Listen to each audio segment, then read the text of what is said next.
എന്തോ തുടങ്ങി കവറും ഒക്കെ ആയിട്ട് രാവിലെ എങ്ങോട്ട്? ആ അണ്ണാ, പെണ്ണുമ്പിള്ളരെ പേര് റേഷൻ കാർഡിലൊന്ന് ചേർക്കണം. അതുകൊണ്ട് അക്ഷയ വരെ ഒന്ന് പോണം. പെണ്ണുമ്പിള്ളേരെ പേര് റേഷൻ കാർഡിൽ ചേർക്കണത് ഇപ്പോഴാ? അതിനിപ്പോഴല്ലേ ആവശ്യം വന്നത്?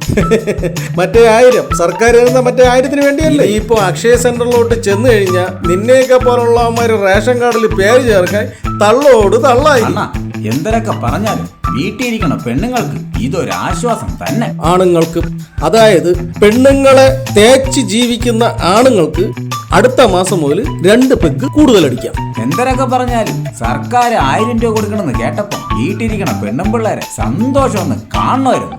എടാ, ഈ വീട്ടിൽ ഇരിക്കുന്ന പെണ്ണുങ്ങൾക്ക് മാത്രമല്ല, അങ്കണവാടി ടീച്ചർമാര്, ആശാ വർക്കർമാര് മുതൽ സകല പേർക്കും കൊടുക്കുകയാണ്. അത് മാത്രമല്ല, ഈ 1600 രൂപ ക്ഷേമ പെൻഷൻ വാങ്ങിച്ചുകൊണ്ടിരിക്കുന്നവർക്ക് ഇപ്പൊ 2000 രൂപ ആക്കിയിട്ടുണ്ട്. ഇലക്ഷന് മുമ്പ് സർക്കാർ നടത്തുന്ന ചില തേപ്പുകളല്ലേ എന്ന് സംസാരമുണ്ട്. എടേ, ജനങ്ങൾക്ക് ഒരു ഉപകാരവും ഇല്ലാതെ ഏതെങ്കിലും ഒരു മൂലയിലിരുന്ന് ഇങ്ങനെയൊക്കെ പറയണവന്മാരെ എന്തിനു പറയാൻ? 10 കൊല്ലം മുമ്പ് 10 ലക്ഷം രൂപ അക്കൗണ്ടിൽ ഇട്ട് തരാന്ന് പറഞ്ഞിട്ട് ഇപ്പൊ എന്തിനായി? അവര് തന്നെയല്ലേ ഇപ്പോഴും ഇന്ത്യ ഭരിക്കണം. അത് മുട്ടം തേപ്പളായി പോയണം.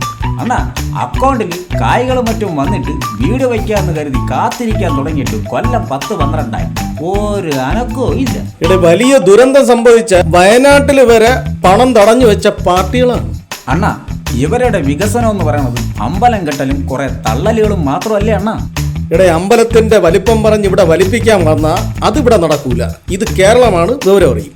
അല്ലണ്ണാ, ഇന്നല്ലേ കമലഹാസനും മമ്മൂട്ടി മോഹൻലാലൊക്കെ സിറ്റിയിൽ വരണമെന്ന് കേട്ട്. അത് അതിദാരിദ്ര്യമുക്ത കേരളത്തിന്റെ പ്രഖ്യാപനം നമ്മുടെ മുഖ്യമന്ത്രി പിണറായി വിജയൻ ഇന്ന് പ്രഖ്യാപിക്കുകയാണ്. അതിനാണ് അവരിന്ന് വരുന്നത്. പ്രഖ്യാപനമൊക്കെ അവിടെ നിൽക്കട്ടെ, ഈ സാധനങ്ങളുടെ വില ഒന്ന് കുറഞ്ഞു കിട്ടിയാൽ മതിയായിരുന്നു. എടേ, അത് ഇവിടത്തെ സർക്കാർ മാത്രം വിചാരിച്ച് നടക്കണ കാര്യമല്ല. പെട്രോളിനും ഡീസലിനും വില കൂട്ടി വെച്ച സാധനങ്ങളുടെ വിലയും കൂടും. മാത്രമല്ല, ഉപ്പ് തൊട്ട് കർപ്പൂരം വരെയുള്ള സാധനങ്ങൾക്ക് GST അടിച്ചു കയറ്റി വെച്ചിരിക്കും.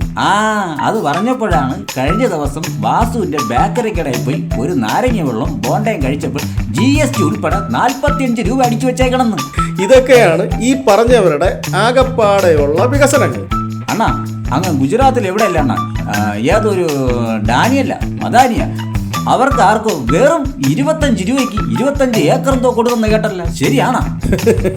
എടേ, വലിയ വലിയ കോർപ്പറേറ്റ് മുതലാളിമാർക്ക് ഏക്കറുകൾ, ഇവിടെയുള്ള പാവപ്പെട്ടവന്റെ നിക്കറ് വരെ ഊരിയെടുക്കണ ഭരണമാണ് ഇപ്പൊ നടക്കുന്നത്. സമയടേ, പോട്ടാ.